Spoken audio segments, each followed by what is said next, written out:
नित्यं गुरुं शङ्कररूपिणो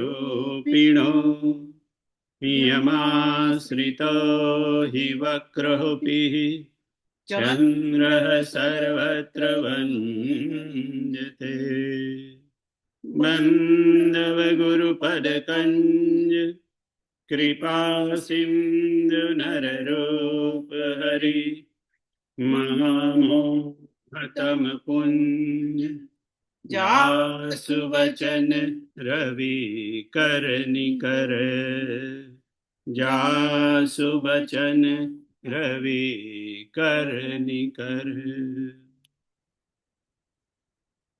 બધાને જય સિયારામ, પ્રણામ.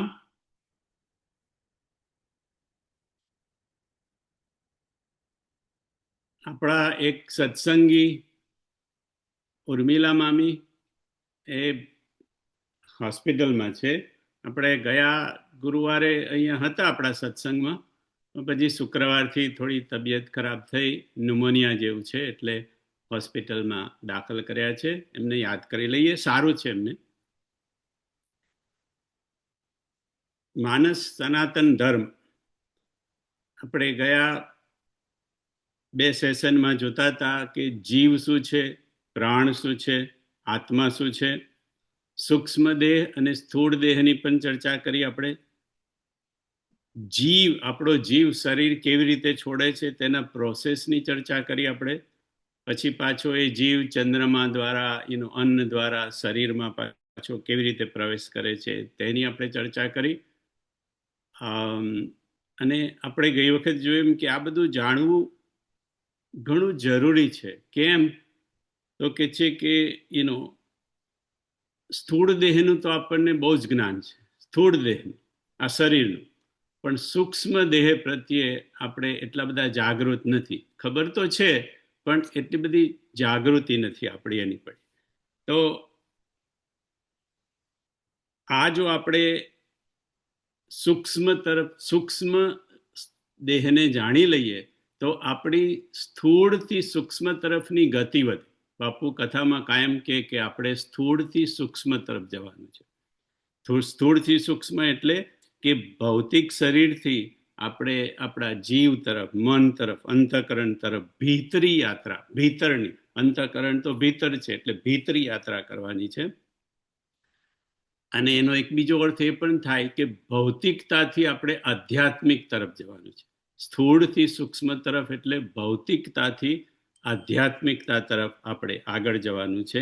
અને એ આપણને આ સૂક્ષ્મ દેહની થોડી આપણને સમજણ હોય તો એ આપણને જરૂર કામ લાગે. બીજું, ગઈ વખતે આપણે ચર્ચા કરીએ એમ શરીર અને શારીરિક રોગો વિશે આપણે ઘણું જાણીએ છીએ અને ઘણી કાળજી રાખીએ છીએ, પણ મન અને માનસિક રોગો તરફ આપણે બહુ બેદરકાર છીએ.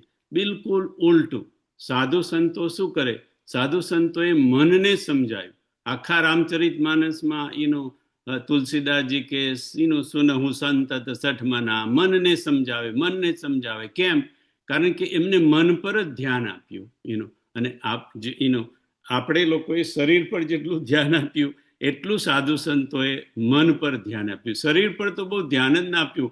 બેરે ક્લિવલેન્ડ ક્લિનિકમાં લઈ જવા પડે નરેશભાઈ, કારણ કે એમને, અને એ નહીં, રામકૃષ્ણ પરમહંસની પણ બાપુ વાત કરે કે ગમે ત્યારે ઉઠીને દરિયામાં જતા રહેતા. એટલે એમ કે કારણ કે એમને શરીર તરફ નહીં, મન પર, અંતઃકરણ પર બહુ ધ્યાન આપ્યું. એટલે સૂક્ષ્મ શરીરની આપણને સમજણ પડે તો ધીરે ધીરે આપણે અંતઃકરણને શુદ્ધ કરવાની, મનને શુદ્ધ કરવાની કોશિશ કરીએ. ત્રીજું, હરિભક્તિ, હરિભજન અને હરિનામ તરફ આપણી ગતિ વધે જો સૂક્ષ્મ શરીર સમજાય તો. કેવી રીતે? તો કે શરીર આ એક ખોખું છે, માળખું છે, કપડાં બદલવા જેવું છે, અથવા તો ભાડાનું ટેમ્પરરી મકાન છે. સૂક્ષ્મ શરીર અને મન, અંતઃકરણ એ આપણું પરમેનન્ટ શરીર છે. જન્મની યાત્રામાં આપણે મનને, અંતઃકરણને, મન, બુદ્ધિ, ચિત્ત, અહંકાર, એને સ્વભાવ, એને લઈને સાથે જવાનું છે. જો એ સમજણ પડી જાય તો ધીરે ધીરે આપણે શરીર કરતા મન તરફ, અંતઃકરણ તરફ, અને મનની નિરોગીતા, શરીરની નિરોગીતા તો જરૂરી છે જ, અને એ તો આપણને ખબર છે, પણ મનની નિરોગીતા પણ જરૂરી છે, કારણ કે મન આપણને જન્મ જન્મની યાત્રામાં આપણી જોડે આવવાનું છે. ને એટલે જ ઉત્તરકાંડમાં છેલ્લે તુલસીદાસજીએ આપણને એના થોડા ઉપાય બતાવ્યા કે મનને કેવી રીતે, એનું અંતઃકરણને, માનસિક રોગોને કેવી રીતે દૂર કરીશું. તો કીધું, રઘુપતિ ભગતિ સંજીવની મૂરી, અનુપાન શ્રદ્ધામતિ પૂરી. રઘુપતિ ભગતિ સંજીવની મૂરી, અનુપાન શ્રદ્ધામતિ પૂરી. શ્રદ્ધા એ અનુપાન છે, શ્રદ્ધાની ખૂબ જરૂર પડે, પણ રઘુપતિની ભક્તિ એ સંજીવની મૂડી છે.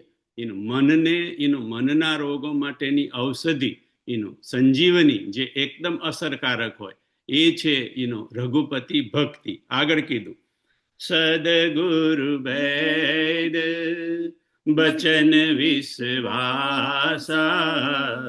સંયમય નબી સય કે આશા.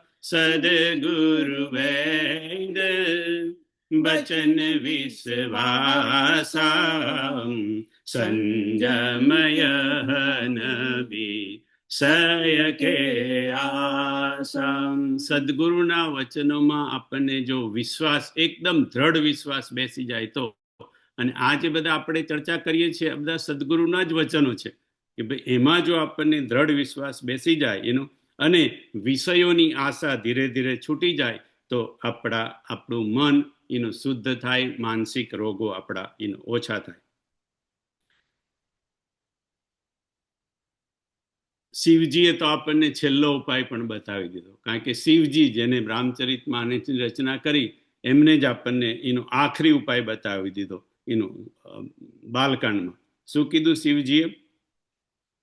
બ્રહ્મ રામ તે નામ બડ બરદાયક બરદાની, રામચરિત સતકોટિ મહમ લિય મહેશ જીય જાની. બ્રહ્મ રામ તે નામ બડ, નામને એટલી બધી મહિમા કીધી કે 7 કરોડ એનો રામચરિત માનસમાંથી પકડવા જેવું બાપુ કે શિવજીને કંઈક લાગ્યું, આખું રામચરિત માનસની રચના કરી, પણ પછી કીધું કે આમાંથી જો કંઈ છેલ્લે તમારે એક જ વસ્તુ પકડવી હોય તો બસ રામ નામ, હરિનું નામ એનું પકડી લો. અને હરિનું નામ એ સંજીવની મૂરી છે, એક સૌથી મોટી ઔષધિ છે. અને ચોથું, છેલ્લું, કે જો આ સૂક્ષ્મ શરીર આપણને સમજાઈ જાય અને થોડું ઉતરી જાય આપણા મગજમાં, તો આપણને આપોઆપ સમજાઈ જાય કે બાળકો આપણા બાળકો નથી, આપણા દ્વારા આવેલી એ ચેતના છે. એટલે માળખું, ખોખું શરીર આપણે આપ્યું છે એમને, પણ અંતઃકરણ, એમની મન, બુદ્ધિ, ચિત્ત, એનો સ્વભાવ, એમના સંસ્કાર એ જન્મો જન્મની યાત્રામાં નીકળેલા છે, એમની સાથે લઈને આવેલા છે.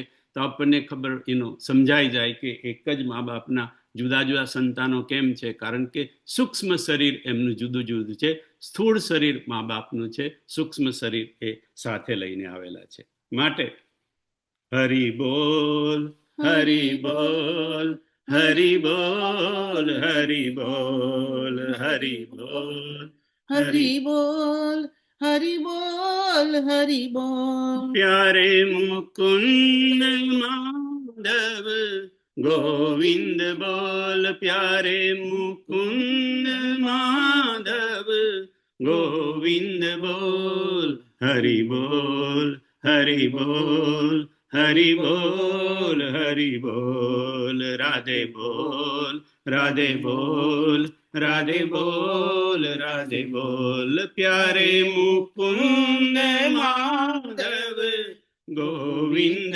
બોલ, પ્યારે મુકુંદ માધવ ગોવિંદ બોલ. હરિ બોલ, હરિ બોલ, હરિ બોલ, હરિ બોલ. તો છેલ્લે તો રામ નામ જ છે, પણ છતાંય આ બધું આપણને થોડુંક સમજવામાં થોડુંક મદદ કરે. આવો આપણે માનસ સનાતન ધર્મમાં થોડા આગળ વધીએ. પરમ ધર્મ શ્રુતિ વિદિત હિંસા પરનિંદા સમ અગન ગરીસા પરનિંદા સમ અગન ગરીસા. બાપુ કે છે કે પરમ ધર્મ શબ્દ માનસમાં 5 વાર આવ્યો છે કોઈને કોઈક રૂપમાં, જે સનાતન ધર્મનો પર્યાય છે. માનસ સનાતન ધર્મ એનો પર્યાય શબ્દ છે પરમ ધર્મ. પરમ શબ્દ બાપુ કે એ આખરી શબ્દ. કોઈ પણ વસ્તુ સાથે તમે પરમ શબ્દ લગાવી દો એટલે એ આખરી થઈ જાય, એની ઉપર કોઈ શબ્દ ના હોય. પરમાત્મા, જેમ આપણે પરમ આત્મા, આપણે આત્મા, અને પરમ શબ્દ લાગી ગયો એટલે પરમાત્મા. પછી પરમ રમ્ય ગિરિવર કૈલાસુ સદાજ શિવ નિવાસુ. બાપુ કે રમ્ય એટલે તો સુંદર છે, સરસ છે, પણ પરમ રમ્ય એટલે એનાથી સુંદર બીજું કાંઈ નહીં હોય. એટલે કે જે કોઈ શબ્દ સાથે પરમ શબ્દ લાગી જાય એ આખરી શબ્દ કહેવાય. એટલે પરમ ધર્મ શ્રુતિ વિદિત અહિંસા, એટલે કે અહિંસા એ પરમ ધર્મ છે, અને પરમ ધર્મ એટલે સનાતન ધર્મ, આખરી ધર્મ. એ પરમ ધર્મ અને સનાતન ધર્મ એ એકબીજાના પર્યાય શબ્દો છે. અને અહિંસાને પરમો ધર્મ પણ કીધું છે. અહિંસા પરમો ધર્મ, એટલે અહિંસા એટલે હિંસા ન કરવી. પણ બાપુ કે જે હિંસા ન કરવી એટલે ખાલી હિંસા એટલે કોઈને મારવું એટલું જ નહીં. એ તો છે જ, મારવું એ તો હિંસા છે જ. કોઈને શરીરથી કોઈને એ કરવું, કોઈ જીવની હિંસા કરવી. પણ અહિંસા એટલે મન, કર્મ અને વચન, ત્રણથી હિંસા ન કરવી. આપણે શું કરીએ છીએ કે પેલી હિંસા તો નથી કરતા, મારવાની તો હિંસા નથી કરતા, પણ વચનથી આપણે ઘણી હિંસા કરીએ છીએ, કાં તો થઈ જાય છે, કાં તો વાણીથી. એટલે કરવી નથી હોતી, પણ આપણી વાણી એવી હોય, આપણાથી એવું બોલાઈ જાય, આપણને પછી થાય ખરું કે આવું નહોતું બોલવા જેવું, પણ વાણીથી આપણે હિંસા કરતા હોય છે. પેલી હિંસા તો આપણે એટલી બધી નથી કરતા, હત્યાની હિંસા તો નથી કરતા. સમ દમ નિયમ નીતિ નહીં ડોલહી પરુષ બચન કબ હું નહીં બોલહી પરુષ બચન કબ હું નહીં ડોલહી. રામચરિત માનસમાં સંતના લક્ષણોની ચર્ચા કરતા કીધું, સમદમ નિયમ નીતિ નહીં ડોલે, જેના નિયમ નીતિ ડોલે નહીં. અને પરુષ બચન એટલે કડવા, કઠોર, વેણ, એમ કે ક્યારેય ન બોલે, એને સંત સમજવો. મનથી પણ હિંસા આપણે નહીં કરવાની, આપણે વચનથી તો હિંસા નહીં કરવાની, પણ બાપુ કે મનથી પણ હિંસા નહીં કરવાની. માનસિક પણ, મનમાં પણ એવું ના આવી જવું જોઈએ આનું આમ કરી નાખવું, આને આમ કરી નાખવું. મનથી પણ, ઓલધો કળિયુગની અંદર માનસિક જો કદાચ હિંસા થઈ જાય મનથી, તો એ છૂટ છે. બાપુએ કીધું કે ઉત્તરકાંડમાં એ લખ્યું છે કે કળિયુગમાં મનથી જો કોઈ પાપ થઈ જાય, હિંસા પણ માનસિક હિંસા થઈ જાય, તો કઈ વાંધો નહીં, એનું આપણને પાપ લાગતું નથી, કારણ કે આ કળિયુગનો પ્રતાપ છે. એક વરદાન છે કળિયુગને. કલી કર એક પુનીત પ્રતાપ મન પુણ્ય હોઈ નહીં માનસ પુણ્યમ હોઈ નહીં નરેશભાઈ, આ ચોપાઈ બાપુએ સમજાવીને એ પહેલા બાપુ બહુ કહેતા કે કળિયુગમાં જન્મ મળે આપણને એ બહુ ભાગ્યશાળી છે. તો હવે આપણે તો એવું સમજીને મોટા થયા, સતયુગમાં એ હોય એ સૌથી ભાગ્યશાળી. એનો પછી ધીરે ધીરે ત્રેતા આવે, પછી દ્વાપર આવે ને પછી કળિયુગ આવે.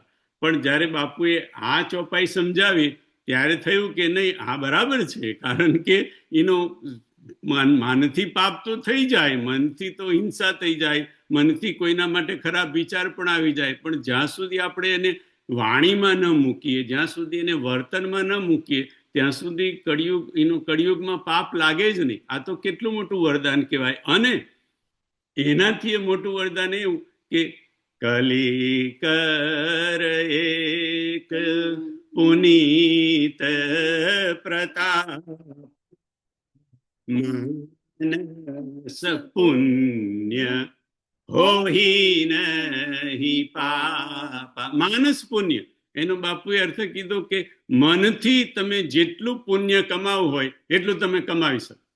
આનું ભલું થઈ જજો, આનું આ થઈ જજો, અને નોકરી નથી મળતી, નોકરી લાગી જજો. તમે જેટલું મનથી બીજા માટે તમે એ કરો બાપુ કે એ ગણાઈ જાય. તમારું ખરેખર તમે કર્મ કર્યું હોય એની સમાન માનસનું પુણ્ય ગણાઈ જાય. અને માનસિક રીતે પાપ થયું તો પાપ ન ગણાય. હવે એવું થાય કે એનું આવું બધું આવું કેમ? એનો કળિયુગમાં પાપ થાય માનથી, તેનું ગણતરી નહીં. પણ કળિયુગમાં માનથી પુણ્ય તમે કમો એટલે તો આપણે તો પુણ્ય કમાવું હોય બાપુ કે તો બેઠા બેઠા સોફા પર બેઠા બેઠા આપણે પુણ્ય કમાઈ શકીએ. ઉઠવાનું એ નહીં ત્યાંથી. બેઠા બેઠા જ આનું ભલું થજો, આનું ભલું થજો, આનું સારું થજો, અને નોકરી મળજો, અને આના દીકરાને છોકરી નહીં મળતી તો એને છોકરી મળી જાય. આપણે બેઠા બેઠા પુણ્ય કમાવાનું. બસ આનાથી તો સારો બીજો યુગ કયો આવે? માળાય નહીં ફેરવાની નરેશભાઈ, એનો કશું કરવાનું નહીં, બેઠા બેઠા એની પર પુણ્ય. બાપુ કે પણ તો કે છે કે કળિયુગને આટલું બધું વરદાન કેમ આપ્યું? તો કે કળિયુગની અંદર કળિયુગની અસર જ એવી છે. આપણા મન ભલે ગમે ચોખ્ખા હોય, પણ કળિયુગની જ અસર એવી છે કે આપણું મન મલિન થઈ જાય. કળિયુગમાં ઓટોમેટિક, સતયુગમાં ઓટોમેટિક સતયુગની અસર એવી હતી કે મન એકદમ ચોખ્ખું રહે. અને કળિયુગમાં કળિયુગનો જ પ્રભાવ, કલી પ્રભાવને લીધે એનું મન આપણું ઓટોમેટિક બગડી જાય. હવે એ કલી પ્રભાવની બદલીમાં ભગવાને વરદાન આપ્યું કે ઓકે, કળિયુગનો પ્રભાવ ખરાબ છે ને, તો ચાલો હું કળિયુગમાં થોડી સગવડ કરી આપું. કળિયુગમાં માનસિક રીતે તમે પુણ્ય કમાઈ શકો, અને એમ કે માનસિક રીતે પાપ થાય એ તમને ક્ષમા. સતયુગમાં આ વ્યવસ્થા નથી.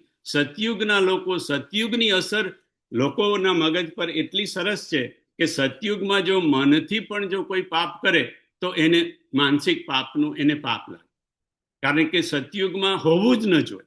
પણ હવે કળિયુગમાં તો કલીની અસરને લીધે છે, એટલે ભગવાને આપણને એ કરી. તો પછી બાપુ કે તો પછી આપણે બેઠા બેઠા પુણ્ય કમાતા કેમ નથી? તો કે હવે આપણે કીધું હોય કે પડોશીની લોટરી લાગી જાઓ, અને લાગી જાય ધારો કે, તો આપણને થોડો આપવાનો છે 10%.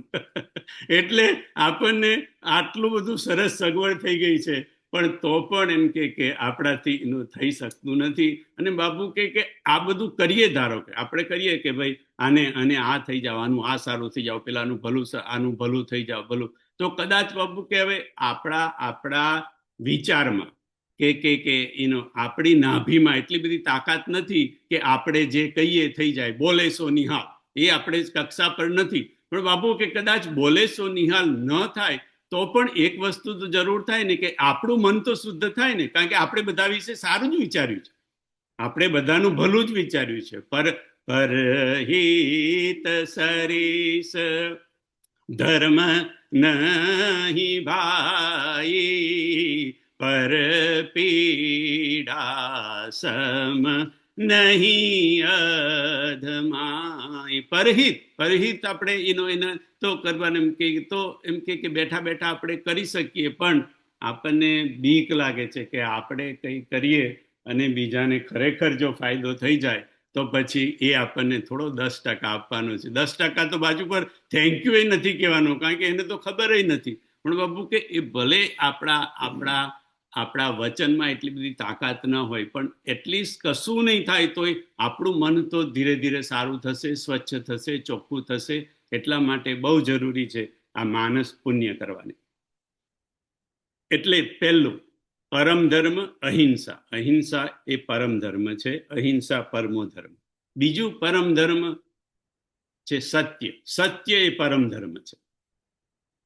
સનાતન ધર્મ એ પરમ ધર્મ છે અને સત્ય સનાતન છે. બાપુ કે એટલા માટે સત્ય એ પરમ ધર્મ છે. સત્ય એ પરમ ધર્મ છે એવું માનસમાં સ્પષ્ટ શબ્દ નથી. માનસમાં આટલું જ લખેલું છે કે ધર્મ દૂસર સત્ય સમાન આગમ નિગમ પુરાણ બખાનમ. સત્ય એ શ્રેષ્ઠ ધર્મ છે. કોણે કીધું? તો કે આગમ. આગમ એટલે શાસ્ત્ર, નિગમ, નિગમ એટલે વેદ, અને પુરાણ, પુરાણ એટલે પુરાણ. એટલે આગમ, નિગમ અને પુરાણ એ ત્રણે કહ્યું કે સત્ય એ શ્રેષ્ઠ ધર્મ છે. અને સનાતન ધર્મ એ વૈદિક ધર્મ છે એનો. અને વેદ પોતે જ કે છે, આગમ, નિગમ અને પુરાણ એટલે નિગમ એટલે વેદ. વેદ પોતે જ કે છે કે શ્રેષ્ઠ ધર્મ છે સત્ય. એટલા માટે સત્યને પરમ ધર્મ કહ્યું. પણ બાપુ કે છે ભાગવતમાં સ્પષ્ટ શબ્દ છે સત્ય માટે. પરમ ધર્મ શબ્દ એનો સ્પષ્ટ લખેલો છે, સત્યમ પરમ ધીમહિ. સત્યમ પરમ ધીમહિ એટલે સત્ય પરમ ધર્મ છે, સત્ય પરમ ધ્યેય છે અને પરમ ધર્મ છે. ત્રીજું, શ્રેષ્ઠની આજ્ઞાનું પાલન. જે આપણા ઈષ્ટ હોય, જે શ્રેષ્ઠ હોય, સ્વામી હોય, ગુરુ હોય, એ લોકોની આજ્ઞાનું પાલન એ પરમ ધર્મ છે. શિરધરી આયસુ કરીએ તુમારા પરમ ધર્મુય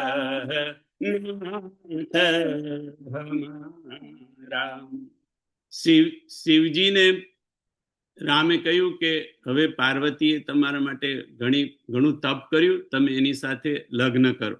એટલે શિવજીએ પહેલા તો ના પાડી કે ભગવાન, એક વખત મેં આ પ્રયોગ કરી લીધો, હવે આ ફરી પ્રયોગ કરવા જેવો નથી. પણ છતાં હવે તમારી આજ્ઞા છે એટલે શિરધરી આયસુ કરીએ તુમારા પરમ ધર્મુય નાથ હમારા. રામચરિત માનસમાં આ એક જ ચોપાઈ એવી છે નરેશભાઈ, તમે તો જાણો છો કે 2 વાર આવી છે. એના શબ્દે શબ્દ એનો એ બીજી બધી ચોપાઈમાં તમને થોડુંક અડધાલી સરખી આવે, પણ આખી પૂરેપૂરી ચોપાઈ એનો પૂરેપૂરી ચોપાઈ સરખી એનો હોય તો ખાલી આ એક જ ચોપાઈ. કારણ કે આ સેમ ચોપાઈ ભરતજી એનો ભરદ્વાજજીને કહે છે એનો અયોધ્યાકાંડમાં. શું? શિરધરી આયસુ કરીએ તુમારા પરમ ધર્મયહુ નાથ હમારા. ભરતજી આખી સેનાને લઈને જાય છે. ભરદ્વાજજી કહે છે કે ભરતજી, તમે આજ રાત્રે અહીંયા રોકાવ અને અમારો પ્રસાદ અમે જે ફળ ફૂળ તમને આપીએ એ તમે એનો ફળ ફૂળનો પ્રસાદ તમે ગ્રહણ કરો. ભરતજીને થોડો સંકોચ થયો કે હવે આટલી મોટી સેના લઈને હું આવ્યો છું, લગભગ આખી અયોધ્યા આવી છે, અને આ ઋષિને આવી તકલીફ આપી. એટલા માટે એક ક્ષણ માટે ભરતજીને થયું કે આ બરાબર યોગ્ય ન કહેવાય, ઋષિને તકલીફ આપવી એટલે. પણ પછી તરત જ એમને વિચાર આવ્યો કે ભાઈ આ તો શ્રેષ્ઠની આજ્ઞા કહેવાય. એટલે એમને તરત સ્વીકારી લીધી. શિરધરી આયસુ કરીએ તુમારા પરમ ધર્મ યહુ નાથ હમારા. હવે ચોપાઈ તો બિલકુલ સરખી છે નરેશભાઈ, પણ બાપુ કે છે એક ફરક છે કે શિવજીની ચોપાઈમાં પરમ ધર્મુ યહ નાથ હમારા, પરમ ધર્મુ યહ નાથ હમારા. ભરતજીની ચોપાઈમાં છે પરમ ધર્મ યહુ નાથ હમારા. એટલે શબ્દોની માત્રામાં તો સરખું જ, એક શિવજીએ ધર્મુ પર લગાડ્યું અને ભરતજીએ યહુ પર લગાડ્યું, બસ ખાલી એટલો જ ફેર. પણ માત્રા જોઈએ તો તો બંનેમાં છે, એક જગ્યાએ ધર્મુ પર છે ને એકમાં યહુ પર છે. બાકી અને કદાચ હવે એનું કારણ તો તુલસીદાસજી જાણે કે ઘણીવાર પુનરોક્તિ ન કરવાની હોય એટલા માટે કદાચ સાધારણ ફેર કર્યો હશે, અથવા તો બીજું જે કંઈ કારણ હોય. આપણા બુદ્ધ પુરુષની, શ્રેષ્ઠની, ઈષ્ટની આજ્ઞાનું પાલન કરવું એ આપણા માટે પરમ ધર્મ થઈ જાય. અને જો ધર્મ અને સ્વધર્મ એને ક્યારેક છોડી શકાય, ધર્મને છોડી શકાય, આપણા સ્વધર્મને પણ છોડી શકાય, પણ આપણો પરમ ધર્મ હોય બાપુ કે એ પરમ ધર્મને આપણાથી છોડાય નહીં. ધર્મને છોડાય, સ્વધર્મને પણ છોડી શકાય અમુક સંજોગોમાં, પણ પરમ ધર્મને ક્યારેય ન છોડાય. એટલે જ ગીતામાં કૃષ્ણે અર્જુનને કહ્યું, સર્વધર્માન પરિત્યજ્ય મામેકમ શરણમ વ્રજ. સર્વધર્મ, તું બધા જ તારા ધર્મને છોડી દે. એટલે તારો બધું ધર્મ, તારો સ્વધર્મ, તારો સ્વકર્મ, જે કંઈ તારો હોય, તારો પિતૃ ધર્મ હોય કે પુત્ર ધર્મ હોય, પતિ ધર્મ હોય, તારા બધા જ પ્રકારના ધર્મ તું છોડી દે. સર્વધર્માન પરિત્યજ્ય મામેકમ, તું મારા એક શરણમાં આવી જા, તું પરમ ધર્મ તરફ ગતિ કર. કારણ કે કૃષ્ણ પરમ ધર્મ છે. એટલે કે પરમ ધર્મને માટે, કૃષ્ણને માટે બીજા બધા ધર્મ તમે છોડો, સ્વધર્મ કે સ્વકર્મ કે ધર્મ, એ છૂટ છે. કારણ કે સ્વયં કૃષ્ણે જ કીધું છે, સર્વધર્માન પરિત્યજ્ય મામેકમ શરણમ વ્રજ. બાપુએ દાખલો આપ્યો કે વસુદેવ અને દેવકી, આપણે બધા જાણીએ છીએ કે આકાશવાણી થઈ અને કંસે વસુદેવને દેવકીને જેલમાં પૂરી દીધા અને નક્કી કર્યું કે 8મું સંતાન એનાથી મારું મૃત્યુ છે ને, તો ભાઈ 8મો ગણવામાં કઈ ગણતરીમાં ભૂલ પડે, કંસ કે છે એના કરતા હું પહેલેથી શરૂ કરી દઉં. જે કઈ એને જન્મે એ બધાને હું એમ કે મારી નાખું. તો વસુદેવે એમને એ કરી કે ભાઈ રિક્વેસ્ટ કરી કે ભાઈ આ તો એમ કે બરાબર ના કહેવાય તો બધા બાળકોને. તો પછી કંસે બીજું નક્કી કર્યું કે એવું કરું તો દેવકીને જ મારી નાખ. દેવકી જ ન હોય તો પછી તો કઈ પુત્ર જન્મવાની કઈ એ જ ના રહે. તો વસુદેવે એને વચન આપ્યું કે ભાઈ હું મારા હાથે, મારી જાતે તને જે પુત્ર કે પુત્રી જેનો જન્મ થાય એ હું તને સમર્પિત કરીશ. વચન આપેલું હતું વાસુદેવે. પણ બાપુ કે છે કે વાસુદેવે વચન ન પાડ્યું. 8મું સંતાન થયું ત્યારે તો ટોપલામાં લઈને નીકળી ગયા વસુદેવ. તો એમનો ધર્મ ગયો, એમને ધર્મને જવા દીધો. તો બાપુ કે ધર્મને કેમ જવા દીધો? એમણે કીધું કે કૃષ્ણ પરમ ધર્મ છે, એટલે ધર્મ અને સ્વધર્મને છોડી શકાય પરમ ધર્મને માટે. ક્યારે? પરમ ધર્મ. આમને આમ નહીં. આમને આમ તો તમારે સ્વધર્મ નિભાવવો જ પડે, ધર્મ પણ નિભાવવો પડે, પણ પરમ ધર્મને માટે તમે સ્વધર્મને અને સ્વકર્મને અને તમારા ધર્મને છોડી શકો. જેમ ભગવાને અર્જુનને કહ્યું અને જેમ વાસુદેવે ધર્મને છોડ્યો, પોતાના વચનને છોડ્યું અને કૃષ્ણને લઈ ગયા. એટલા માટે તો શ્રેષ્ઠોની આજ્ઞાનું પાલન કરવું એ પરમ ધર્મ છે આપણો. હવે નરેશભાઈ, માનસ સનાતન ધર્મ દિલ્હીમાં તો બાપુએ નથી કીધું, પણ આગલી એક કથામાં, બીજી એક કથામાં બાપુને કોઈ પ્રશ્ન કર્યો. આવું કીધું કે ભાઈ શ્રેષ્ઠની આજ્ઞાનું, માતા પિતા, ગુરુ અને આપણા ઈષ્ટ જે કોઈ હોય, બુદ્ધ પુરુષ આપણો, એની આજ્ઞાનું પાલન કરવું. તો પ્રશ્ન એવો આવ્યો કે માતા પિતા બુદ્ધ પુરુષ કે આપણો ગુરુ આપણને કોઈ અનુચિત કરવા કહેતો? આમ તો કે નહીં, માતાએ ના કે, પિતાએ ના કે, પણ ધારો કે ગુરુ કેમ બલીને ગુરુએ કીધું જ ને, બલીને ગુરુએ ના કીધું, ખોટું ના કીધું એને.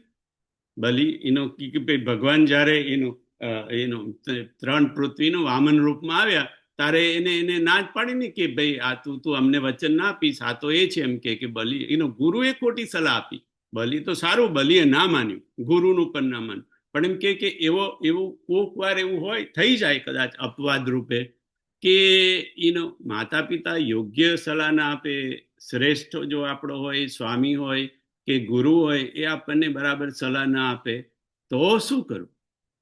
કારણ કે માનસમાં તો એવું લખ્યું છે, અજ્ઞાસમ ન સુસાહિબ સેવા સો પ્રસાદ જનુ પાવે દેવા. ભરતજી રામજીને કહે છે કે અજ્ઞાસમ ન શું સાહિબ સેવા, આજ્ઞા જેવી કોઈ સાહિબની સેવા નથી. એમ કે મને તમારી કોઈક જાતની આજ્ઞા મળે, એમ કે એવું તમે મને કાંઈ કરો, એમ કે વશિષ્ઠજી ભરતજીને જ્યારે સમજાવતા હતા, ભરતજી મોસાળથી આવ્યા અને પછી બહુ દુઃખી થઈ ગયા રામના વનવાસને લીધે, અને એમને તો કે છે કે મને તો રાજ્ય નથી જોઈતું, મને તો વનમાં જવું છે, ભગવાન રામને મળવું છે. એ વખતે ત્યાં સભા ભરાય છે અયોધ્યામાં, અને વશિષ્ઠજી ભરતજીને સમજાવે છે. શું સમજાવે છે?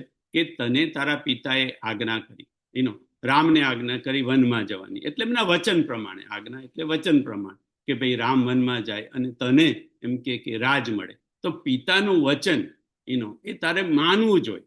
અને એ સમજાવવા માટે પરશુરામજી એટલે ભરતજી થોડું એ કહે છે કે ભાઈ પણ પિતાનું વચન બરાબર નથી રામને વનમાં મોકલવાના, અને મને એમ કે ગાદી લેવાની મને માન્ય નથી. એમ કે એ વખતે વશિષ્ઠજી ભરતને કહે છે, પરશુરામ પિતુ અજ્ઞા રાખી મારી માતું લોક સબ સાખી તનય જજાતિ જૌવન દયમ પિતુ અજ્ઞા અજસુન ભયમ. વશિષ્ઠજી ભરતજીને સમજાવે છે કે હે ભરત, પરશુરામે પિતાની આજ્ઞાને પાડી, ભલે અનુચિત આજ્ઞા હતી, અનુચિત હતી ને. પરશુરામે શું કહ્યું, પરશુરામના પિતાએ શું કહ્યું પરશુરામને કે આ તું તારી માતાને મારી, અને પરશુરામે મારી. આપણે જાણીએ છીએ કે પરશુરામે મારી, પણ એ પણ જાણીએ છીએ કે પરશુરામે મારી તો ખરી, પણ પરશુરામના પિતા એ પરશુરામની પરીક્ષા કરતા હતા નરેશભાઈ, કે મારો આ દીકરો મારું કેટલે હદ સુધી માને છે. અને એ તો એટલા બધા પહોંચેલા હતા કે એમને તરત જ માતાને પાણીથી છાંટ્યું અને માતા જીવતી થઈ ગઈ. માતા મારી એટલે કઈ માતાને મારી નથી, પણ પરશુરામની એમ કે એ દાખલો વશિષ્ઠજી ભરતજીને કહી રહ્યા છે. કારણ કે જ્યારે મારી ત્યારે તો પરશુરામને ખબર નથી કે મારા પિતા મારા માતાને તરત જ પાછી જીવતી કરી દેવાના છે. પરશુરામને તો એટલું જ, પિતાને તો એટલું જ જાણવું હતું કે મારો પરશુરામ એ કે મારી બધી આજ્ઞાનું પાલન કરે છે કે નહીં.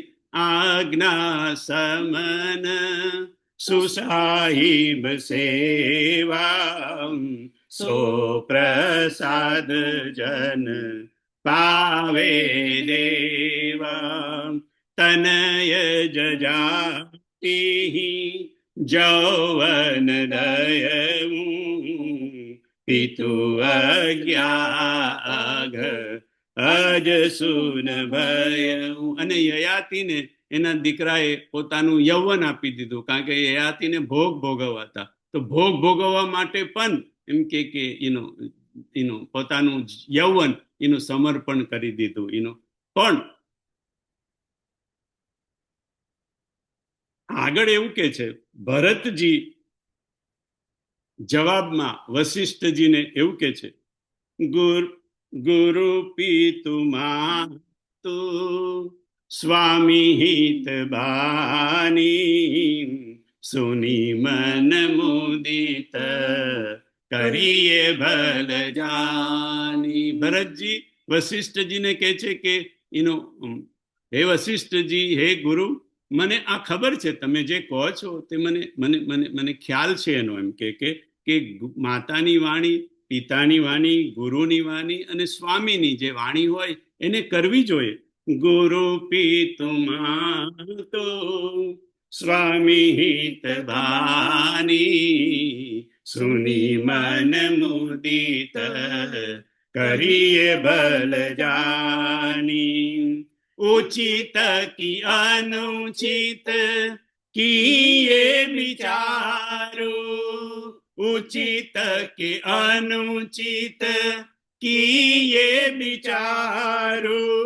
ધર્મ જાય સિર પાતક ભારું, ધર્મ જાય સિર પાતક ભારું.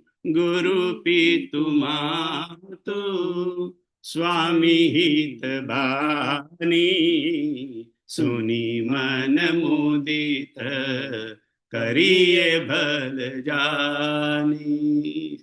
ગુરુ, પિતુ, માતુ અને સ્વામીની વાણી સુની મન મુદિત સાંભળી અને મુદિત મનથી, પ્રસન્ન મનથી કરવી જોઈએ. અનુચિત છે આ કે ઉચિત છે એનો વિચાર પણ કરવાનો. ભરતજી કહે છે, મને ખબર છે કે વિચાર પણ ન કરવો જોઈએ. ઉચિત કે અનુચિત કિએ વિચારું. અને જો કદાચ વિચાર કરવા રહે કે આ કરું કે ના કરું, આ યોગ્ય છે કે આ બરાબર યોગ્ય નથી, એવું વિચાર કરે તો ભરતજીના મત પ્રમાણે શું? ધર્મુ જાય સિરુ પાતક ભાર. ધર્મ પણ જાય કે પુત્ર ધર્મ કે જે કહીએ ને એ ધર્મ પણ ન નિભાયો, એનો કે સેવક ધર્મ, એનો કે શિષ્ય ધર્મ પણ ન નિભાયો, અને શિર પાતક ભારું, માથા પર એમનું ન માન્યાનું પાપ લાગે.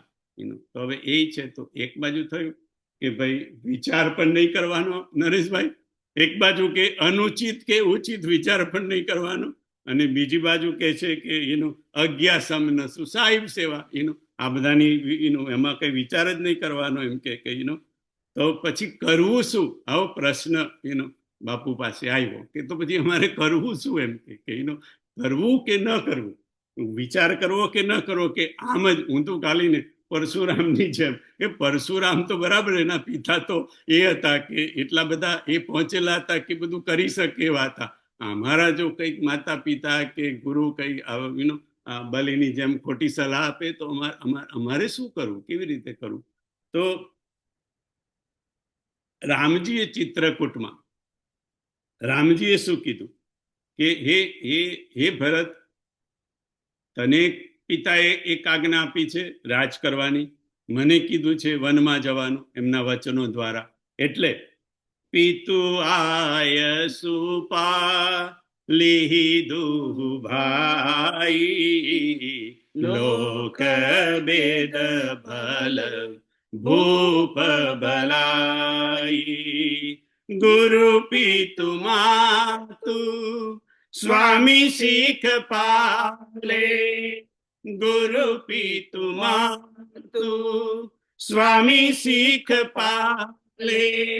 ચલે હું કુમગ પગ પરહીન ખાલે, ચલે હું કુમગ પગ પરહીન ખાલે.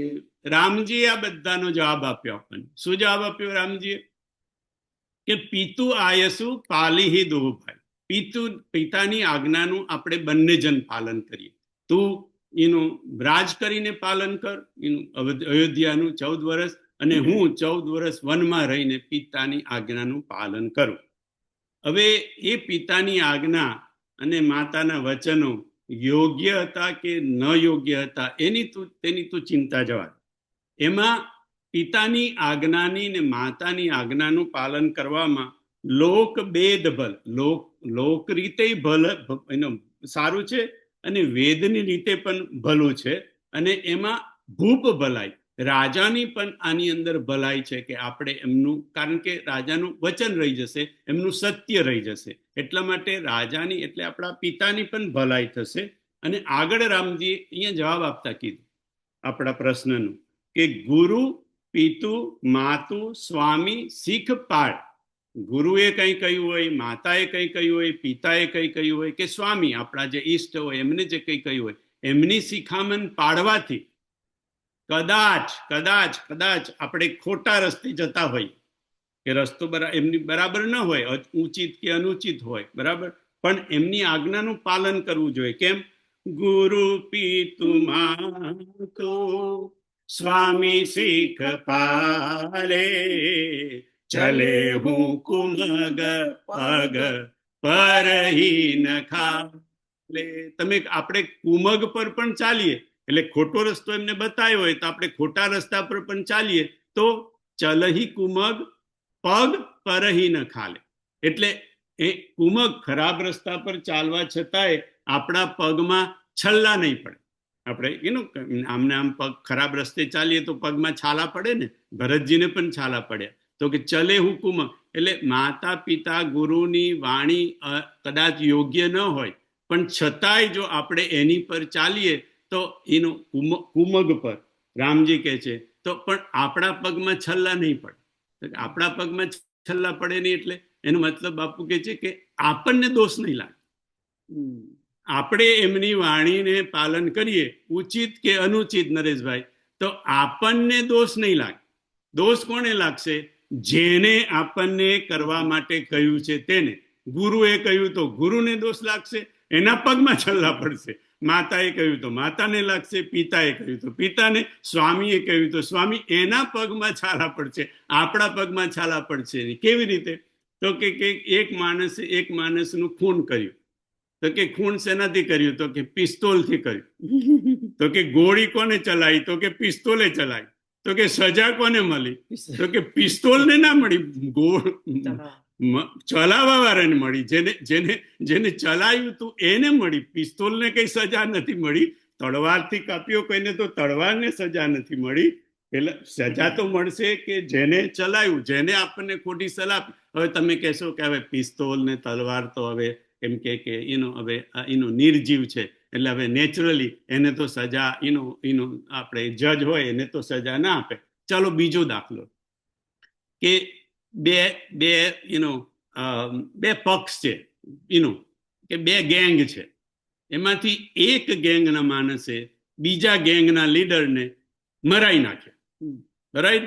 હવે મરાયો કેવી રીતે? હવે એ તો પોતે જાય નહીં, એ તો એર કન્ડિશન ઓફિસમાં બેઠો હોય, એને તો કોઈકને પૈસા જ આપ્યા હોય ને, કોઈ ભાડું લીધો હોય, પેલો શૂટર લીધો હોય એને પછી એ આખું કૌભાંડ બહાર આવે. નરેશભાઈ, એ કૌભાંડ બહાર આવ્યું કે આ લીડરે આ ગેંગ વાળાએ આ ગેંગના લીડરે પેલા ગેંગના લીડરને મારી નાખ્યો. અને પછી એનું બધું પ્રૂફ બહાર આવે તો જે જજ હોય એ સજા કોને આપે? એ મારવા વાળાને તો આપે જ, કારણ કે અત્યારના રૂલ એવા છે. પણ પેલો જે ખાલી ઓફિસમાં બેઠો હતો ને એને જેલમાં જવું પડે, કારણ કે ઓર્ડર એને આપેલો હતો. પેલો તો મારવા વાળો તો કદાચ મારીને જતો હોવ રહે, એને કદાચ મળે હોવ નહીં, પણ જો કૌભાંડ બહાર પડે એટલે પેલાને તો સજા મળે કે આની પાછળ હાથ તારો હતો, એટલે સજા તો એને જ મળશે, કારણ કે ઓર્ડર એને આપ્યો હતો. એટલા માટે ગુરુ પિતુ માતુ સ્વામી શીખ પાલે, ચલે હું કુમગ પગ પરહી ન ખાલે. એટલે બાપુ કહે છે કે અનુચિત કે ઉચિત વિચાર કરીએ તો કદાચ આપણને એનો પાપ લાગે, પણ જો કદાચ આપણે કરીએ એના, અને એમને કદાચ એ ખોટી સલાહ આપી હોય અને આપણે વિચાર જ ના કર્યો હોય જે યોગ્ય છે કે યોગ્ય, તો પણ છલ્લો આપણા પગમાં નહીં પડે. એનો અડિયો દડિયો બધો જેને આપણને કીધું છે એની પર જ થશે. એક એક એક એનું બાપુએ આ એ કીધું. બીજું તો બહુ સરસ કીધું. હવે એ તો બાપુ કેતો જ કે બાપુ કે ચોપાઈ તમે જરા વાંચો. ભરતજી જે કહે છે વશિષ્ઠજીને, ગુરુ પિતુ માતુ સ્વામી હિત ભાની સુની મન મુદિત કરીએ ભલ જાની ઉચિત કે અનુચિત કિયે વિચારો ધર્મો જાય શિર પાતક ભાર. હવે આ લોકોની વાણીમાં આપણે વિચાર જ ના કરવાનો હોય, ઉચિત કે અનુચિત એ વિચાર જ ના કરવાનો હોય. અને એમ કે તો પણ આપણને એમ કે પાપ ન લાગે એમ કે તો ભરતજીનો અહીંયા એ ચોપાઈમાં બાપુ કે એક શબ્દ કડી રૂપે છે. કયો શબ્દ છે? હિત. હિત હિત હિત. ફરી ગાવ. ગુરુ પિતુ માતુ સ્વામી હિત બાની સુની મન મુદિત કરીએ ભલ જાની ઉચિત કે અનુચિત કિયે વિચારો ધર્મો જાય શિર પાતક ભારું. અહીંયા હિત શબ્દ એ બહુ ઇમ્પોર્ટન્ટ છે. અહીંયા શું કીધું? ગુરુ સ્વામી, ગુરુ પિતુ માતુ સ્વામી હિતવાણી. ગુરુ ને માતા પિતાની જે હિતવાણી હોય, હિતવાણી. હિતવાણી એટલે કે કલ્યાણમય, રાઈટ? બીજાનું જેમાં હિત હોય, આપણું હિત હોય કાં તો પરહિત હોય, બીજાનું હિત. પણ હિતવાળી જે વાણી હોય એમાં પછી વિચાર નહીં કરવાનો. એટલે હિત શબ્દ લખીને કીધું એટલે એમ કે સાવ ખોટું હોય તો તમે વિચાર કરી શકો, પણ અહીંયા શું કીધું છે? હિતવાણી. ગુરુ પિતુ માતુ સ્વામી હિત બાની સુની મન મુદિત કરીએ ભલ જાની.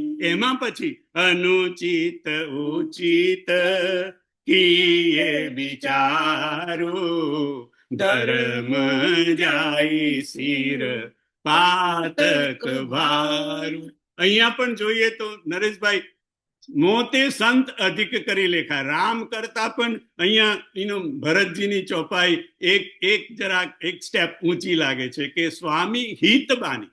હિતની જે વાણી છે, હવે એમાં આપણને સમજણ પડે કે ના પડે? બીજાના કલ્યાણની, આપણા કલ્યાણ, મોટે ભાગે તો માતા પિતા આપણા કલ્યાણ માટે જ કહેતા હોય, પણ ઘણીવાર આપણે જો પ્રેક્ટિકલી જેવું નથી થતું, આપણે તો છોકરાઓને બરાબર જ કહેતા હોઈએ છે, રાઈટ? પણ હવે એમને હજી અનુભવ નથી, એટલે એમને તો ખ્યાલ નથી આવતો કે આ અમારા હિતની વાણી છે. એટલા માટે કીધું કે અનુચિત કે અનુચિત બહુ વિચાર નહીં કરવાનો. જો એવું લાગતું હોય કે હિતની વાણી છે તો પછી કરવું. બાળકને અને તેમાં ટીનેજરને તો સમજાવવાનું જ નથી કે આ મારા હિતને માટે મારા મા બાપ કહી રહ્યા છે, પણ એટલા માટે કીધું કે ઉચિત કે અનુચિત વિચાર. તો એનીવે, ત્રીજું પરમ ધર્મ છે કે શ્રેષ્ઠની આજ્ઞાનું પાલન કરવું. ઉચિત કે અનુચિત એમાં બહુ પડવું નહીં. જો એ હિતની વાણી હોય, લાગતી હોય કે હિતની વાણી છે તો, અને હિતની જ હોય, ગુરુની વાણી, પિતાની, માતાની વાણી હિતની જ વાણી હોય, એટલે એમ એ કરવાની. તો એની શ્રેષ્ઠની આજ્ઞાનું પાલન કરવું એ આપણો પરમ ધર્મ છે. ત્રીજું. ચોથું, સનાતન ધર્મરૂપી ગાયનું દૂધ એ પરમ ધર્મમય છે. પરમ ધર્મમય પય દોહી ભાઈ અવતે અનલ કામ બનાવી. જ્ઞાનદીપની ચર્ચા વખતે આ ચોપાઈ આવે છે, પરમ ધર્મમય પય દોહી ભાઈ. એ પરમ ધર્મરૂપી દૂધ, સનાતન ધર્મરૂપી ગાય, એનું એ દૂધ એ પરમ ધર્મમય છે. આગળ બાપુએ કીધું કે સનાતન ધર્મરૂપી ગાયના 4 આંચળ છે. 4 ગાયના આંચળ 4 જ હોય બાપુ કે, પણ આ એ 4 આંચળ છે સનાતન ધર્મની. જ્યારે આપણે એનું એ કરીએ છીએ, એની ઉપમા આપીએ છીએ ત્યારે, એક છે નિજ ધર્મ, બીજો છે નિત્ય ધર્મ, ત્રીજો છે સ્વધર્મ અને ચોથો છે કુલ ધર્મ. નિજ ધર્મ, નિત ધર્મ, સ્વધર્મ અને કુલ ધર્મ. નિજ ધર્મ માટે કીધું, કહી નિજ ધર્મ તાહી સમુજાવા. કહી નિજ ધર્મ તાહી સમુજાવા, ત્યાં નિજ ધર્મ શબ્દ છે. પછી નિત ધર્મ, નિત્ય ધર્મ, એનું નિત જુગ ધર્મ હોઈ સબ કે રે હૃદય રામ માં યા કે પ્રેરે, ત્યાં નિત્ય ધર્મ છે. અને ત્રીજો શબ્દ છે, ત્રીજો આંચળ છે સ્વધર્મ. ચલ હિ સ્વધર્મ નિરત શ્રુતિ રીતિ, ત્યાં સ્વધર્મ શબ્દ છે. અને ચોથો ધર્મ છે કુલ ધર્મ. કુલ ધર્મ શબ્દ છે અરણ્યકાંડમાં, જાતિ પાતિ કુલ ધર્મ બઢાઈ. નવદા ભક્તિમાં કુલ ધર્મ શબ્દ છે. તો ધર્મરૂપી ગાયના 4 આંચળ છે, નિજ ધર્મ, નિત ધર્મ, સ્વધર્મ અને કુલ ધર્મ. અને પછી એ પરમ ધર્મમય પય એટલે પરમ ધર્મમય દૂધ, એનો પ્રોસેસ કરતા કરતા ધીરે ધીરે ધીરે જ્ઞાનદીપનો એનો પ્રાગટ્ય થાય છે. જ્ઞાનદીપની આ કથા છે. એટલે ચોથો છે પરમ સનાતન ધર્મરૂપી ગાયનું દૂધ.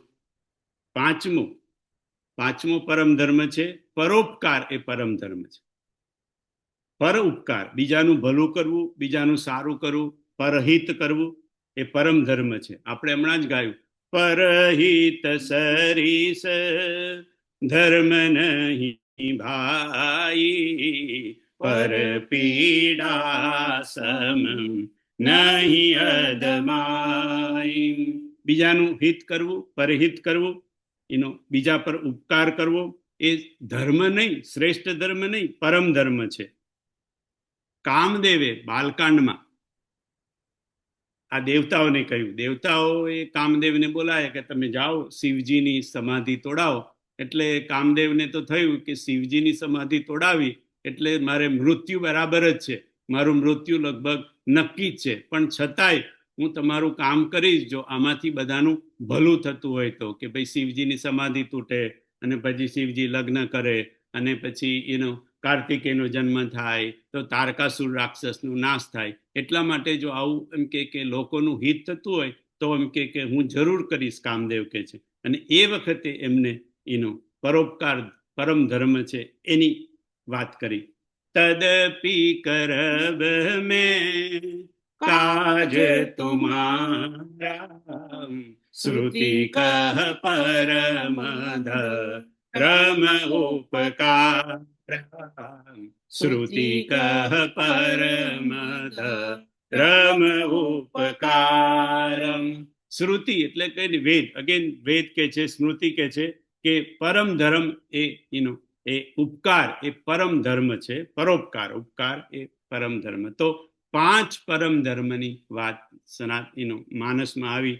અહિંસા પરમ ધર્મ છે, સત્ય પરમ ધર્મ છે, શ્રેષ્ઠની આજ્ઞાનું પાલન એ પરમ ધર્મ છે, સનાતન ધર્મરૂપી ગાયનું દૂધ એ પરમ ધર્મ છે, અને પરોપકાર, બીજા પર ઉપકાર કરવો એ પરમ ધર્મ છે.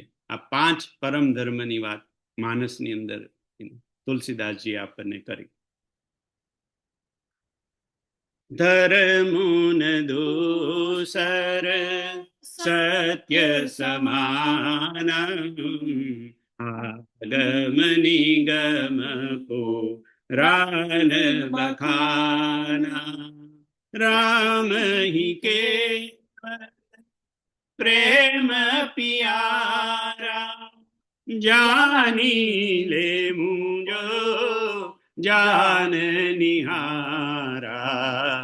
જેહી વિધિ પ્રભુ પ્રસન્ન મન હોહી કરુણા સાગર કીજીએ સોઈ પરમ ધર્મ શ્રુતિ વિદિત અહિંસા પર પીડા સમ અગન ગરીસા. માનસ સનાતન ધર્મ. આગળ જોઈએ, સાધુ કોણ? બાપુ કે સાધુ કોને કેવો? સાધુના લક્ષણો કયા? બાપુ કે છે સાધુના લક્ષણો અગણિત છે. આપણે થોડાક લક્ષણોની ચર્ચા કરીએ, પણ મને એવું લાગે છે કે એ એક જ મિનિટ છે, એટલે એ સાધુ કોણ, સાધુના લક્ષણો કયા, સાધુ કોને કેવો, એની ચર્ચા આપણે આવતા ગુરુવારે કરશું. બધાને જય સિયારામ, પ્રણામ.